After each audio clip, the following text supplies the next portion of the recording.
Hey guys, this is Sripa Naguha and you are watching my YouTube channel. Welcome all to my new vlog. আজকে আমি চলে এসেছি বেনারসে গোধুলিয়া মোড়ের কাছে। আমি লারা হোটেলে আমি উঠেছি। আমি আপনাদের সাথে শেয়ার করে নেব রুমটা কীরকম, কী কী এখানে ফেসিলিটিস আছে। আর এই হোটেলটি কিন্তু একদম দশাশ্বমেধ ঘাটের একদম কাছে এবং মন্দিরও কিন্তু একদম কাছে। হোটেলটি খুবই সুন্দর, সবথেকে বড় সুবিধা হলো দশাশ্বমেধ ঘাটের সামনে এবং গোধুলিয়া মোড়ের সামনেই হলো এই হোটেলটা। আর মন্দির কিন্তু একদম পায়ে হাঁটা দূরত্বে। এই হোটেলে সবসময় আপনি ওয়াইফাইয়ের সুবিধা পেয়ে যাচ্ছেন। হোটেলে রেস্টুরেন্টও রয়েছে, কিন্তু এখানে নন এসি রুম আপনারা পাবেন না। এখানকার স্টাফদের সার্ভিসও খুব ভালো, রুমের সমস্ত কিছু আপনি পেয়ে যাবেন। বাথরুমও খুব সুন্দর। আর এই হোটেলের খাবারের মধ্যে স্পেশালিটিটা হলো মহারাজা থালি। আমি পৌঁছে ফ্রেশ হয়ে অর্ডার দিয়ে দিলাম। দেখতেই পাচ্ছেন হোটেলের লোকেশনটা কতটা সুন্দর এবং কত জমজমাট এরিয়া। যত শপিং করার কিন্তু এই হোটেলের নিচে চলে গেলেই করতে পারবেন। আমি এখন রেডি হয়ে গেছি মন্দিরে যাব বলে। তাহলে চলুন পরবর্তী সময় আমি কী কী করে নিচ্ছি সব কিছু আমি আপনাদের সাথে আমি শেয়ার করে নেব। Thank you. হোটেলে লিফটের সুবিধা আপনারা পেয়ে যাবেন।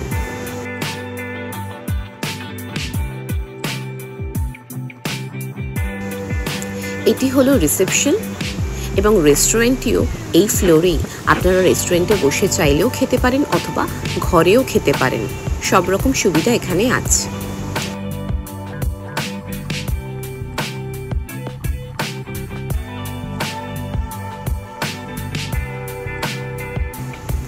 বেনারসের অলিগলির যেরকম একটা বিশেষত্ব রয়েছে, তেমনি গোধুলিয়া মোড়েরও একটি বিশেষত্ব রয়েছে। এই জায়গাটি অল টাইম জমজমাট। 11টা পর্যন্ত আপনারা চাইলে শপিং করতে পারবেন।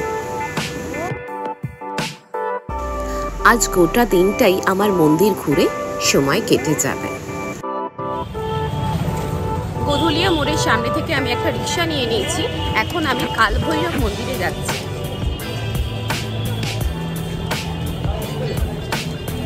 আজকে সানডে, আজকে মানে কাল ভৈরবের দিন। সবাই বলছে মন্দির খুবই ভিড় হবে।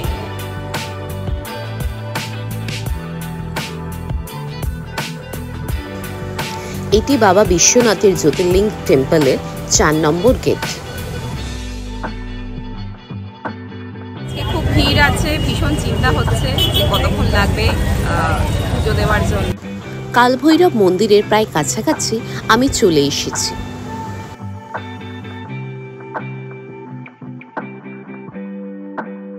আমি এখন এই কালভৈরব মন্দিরের যে গলিতে ঢুকে গেছি। এখানে আর টোটো বা রিক্সা এখানে ঢোকে না, তার জন্য এখান থেকে এইটুখানি আমাদেরকে হেঁটেই যেতে হবে। এখানকার টোটো এবং রিক্সাদের থেকে কিন্তু ভীষণ সাবধান। যারা কিন্তু নতুন আসবে একদম কিন্তু মানে লুটে পুটে নেবে, মানে ভীষণ এরা মানে দাম নিয়ে এরা কষাকষি করে।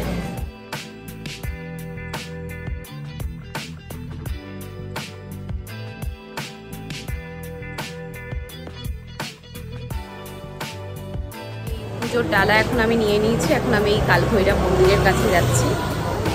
খুব ভিড় আছে, তাড়াতাড়ি দর্শন করতে চাই।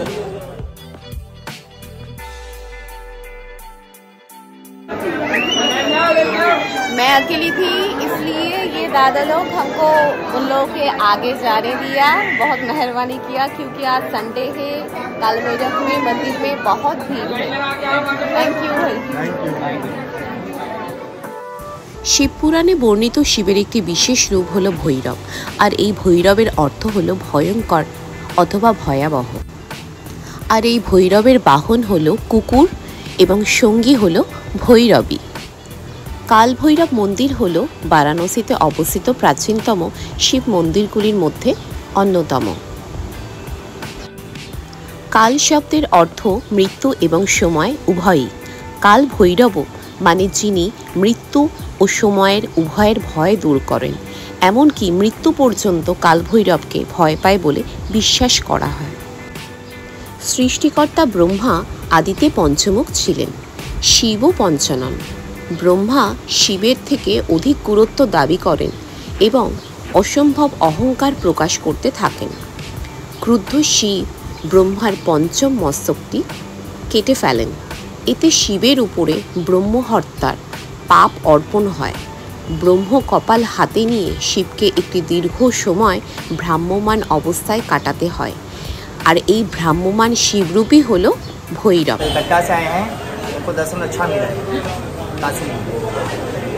কাল ভৈরবের খুব সুন্দরভাবে দর্শন হয়েছে, খুব ভালোভাবে পুজো দিলাম। আমি এই শ্রীরাম মিষ্টান্ন ভাণ্ডার থেকে এই দোকান থেকে আমি সবসময় প্রসাদ নিয়ে থাকি। ইনি হলো ওনার। হ্যাঁ, আমি খুব ভালো দর্শন করিয়েছে আমাকে। বড় লাইন ছিল, আমাকে মাঝখানে লাইনে ঢুকিয়ে খুব তাড়াতাড়ি দর্শন করিয়েছে। এটি মণিকর্ণিকা ঘাটে যাওয়ার রাস্তা। আমি এখন বাটুক ভৈরবের মন্দিরে চলে এসেছি। বারাণসীতে মান্যতা আছে বিশ্বনাথ টেম্পল দর্শন করার আগে সমস্ত কালভৈরবকে দর্শন করতে হবে। কাল ভৈরবকে সৃষ্টির কোতোয়াল বলে মনে করা হয় এবং তার অনুমতি ছাড়া সতীপিণ্ড কিন্তু স্পর্শ করতে কেউ পারে না। কাল ভৈরবকে শহরের রক্ষক বলেও কিন্তু মনে করা হয়। বেনারস শহরের একটি পাতাও কাল ভৈরবের অনুমতি ছাড়া নড়ে না। দুটো মন্দির দর্শন করে আমি এখন আবার গোধুলিয়া মোড়ে চলে এসেছি। এখন হেঁটে হেঁটে বাবা বিশ্বনাথের মন্দিরে চলে যাব। কাল ভৈরব বাটুক ভৈরব দর্শনের করার পর এখন আমি বিশ্বনাথ টেম্পলের 2 নম্বর গেটের সামনে চলে এসেছি। এখন আমি তাড়াতাড়ি পুজোটা দিয়ে দেব বাবার। হিন্দু বিশ্বাস অনুযায়ী কাশী বিশ্বনাথ মন্দির জ্যোতির্লিঙ্গ মন্দির নামে পরিচিত শিবের 12টি পবিত্রতম মন্দিরের অন্যতম। মন্দিরের 15.5 মিটার উঁচু চূড়াটি সোনায় মোড়া, তাই মন্দিরটিকে স্বর্ণ মন্দিরও বলা হয়ে থাকে। অতীতে বহুবার এই মন্দিরটি ধ্বংসপ্রাপ্ত ও পুনর্নির্মিত হয়েছে। মন্দিরের পাশে জ্ঞানবাপী মসজিদ নামে একটি মসজিদ রয়েছে। আদি মন্দিরটি এই মসজিদের জায়গাতেই অবস্থিত ছিল। বর্তমানে মন্দিরটি 1780 সালে ইন্দোরের মহারানী অহল্যাবাই হোলকার তৈরি করে দেন। 1983 সাল থেকে উত্তরপ্রদেশের সরকার এই মন্দিরটি পরিচালনা করে আসছেন। মন্দিরের মধ্যে জ্ঞানবাপী নামে একটি ছোট্ট কুয়ো আছে। কথিত আছে মুসলমান আক্রমণের সময় প্রধান পুরোহিত স্বয়ং জ্যোতির্লিঙ্গটি রক্ষা করার উদ্দেশ্যে সেটি নিয়ে এই কুয়োয় ঝাঁপ দিয়েছিলেন। হিন্দুরা বিশ্বাস করেন এই গঙ্গায় ডুব দিয়ে মন্দির দর্শন করলে মোক্ষ লাভ করা সম্ভব। কাশী বিশ্বনাথ মন্দিরের কাছে মণিকর্ণিকা ঘাট শাক্তদের পবিত্র তীর্থ অন্যতম শক্তিপীঠ। কথিত আছে সতীর দেহত্যাগের পর শিব মণিকর্ণিকা ঘাট দিয়ে কাশী বিশ্বনাথ মন্দিরে এসেছিলেন। বিশ্বনাথ টেম্পল যাওয়ার জন্য আমি একটা গলিতে ঢুকে পড়েছি, 2 নম্বর গলিতে।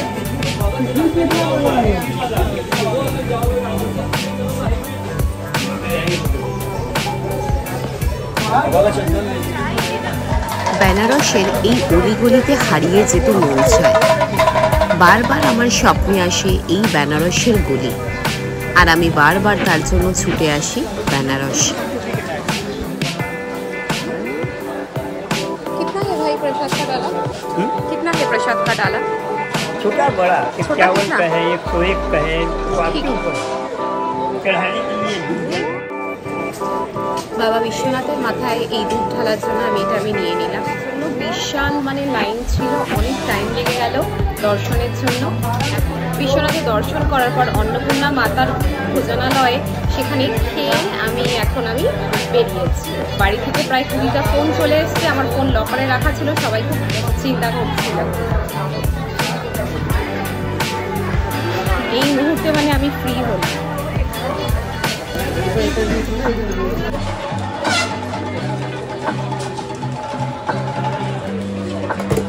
लाइट कूलिंग है, लाइट कूलिंग है।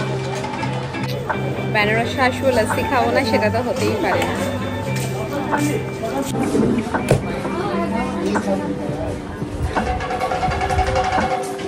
ठीक है या ज़्यादा है? ठीक है।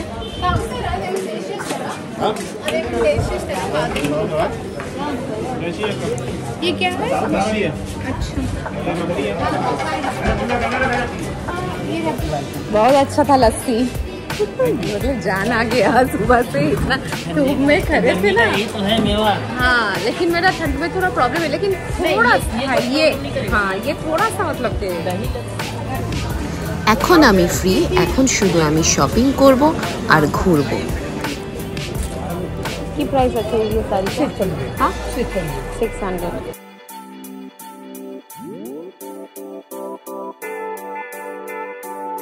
আমি বেনারস যখনই আসি তখনই আমি এই কাকুর দোকানে আসি। ইনিও বাঙালি, এনাদের এখানে বাড়ি আছে, এখানে কলকাতাতেও বাড়ি আছে, এখানে বেনারসেও বাড়ি রয়েছে। আমি যখনই আসি আমি এনার দোকানে আসি, কিছু না কিছু আমি নিয়ে যাই। আমি এখন ঠিক করলাম এই 3টে জিনিস আমি বাড়িতে নিয়ে যাব। এই যে আনার দানার একটা আছে আমের তৈরি একটা, আর একটা হচ্ছে ওই জেলি লজেন্সগুলি হয় চিনি মাখানো, সেই জিনিসটা। আমি এই 3টে জিনিস আমি বাড়িতে নিয়ে যাচ্ছি।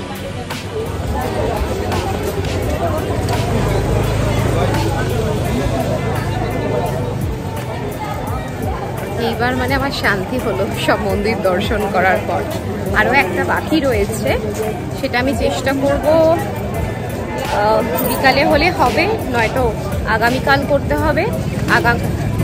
আগামীকাল রাত্রের 11টার সময় আমার ট্রেন আছে, তো করলে আজকে যতটা বেশিরভাগ টাইম ঘোরার বা শপিং করার সবই আজকেই করে নিতে হবে। আমার ভিডিওটি আমি এখানেই শেষ করছি। আমার ব্লগটি যদি আপনাদের ভালো লেগে থাকে তাহলে প্লিজ লাইক করবেন, কমেন্ট করবেন এবং আমার চ্যানেলটিকে সাবস্ক্রাইব করবেন। বেনারসের নেক্সট ব্লগে আবার খুব তাড়াতাড়ি দেখা হচ্ছে। সবাই ভালো থাকবেন, সুস্থ থাকবেন, সঙ্গে থাকবেন।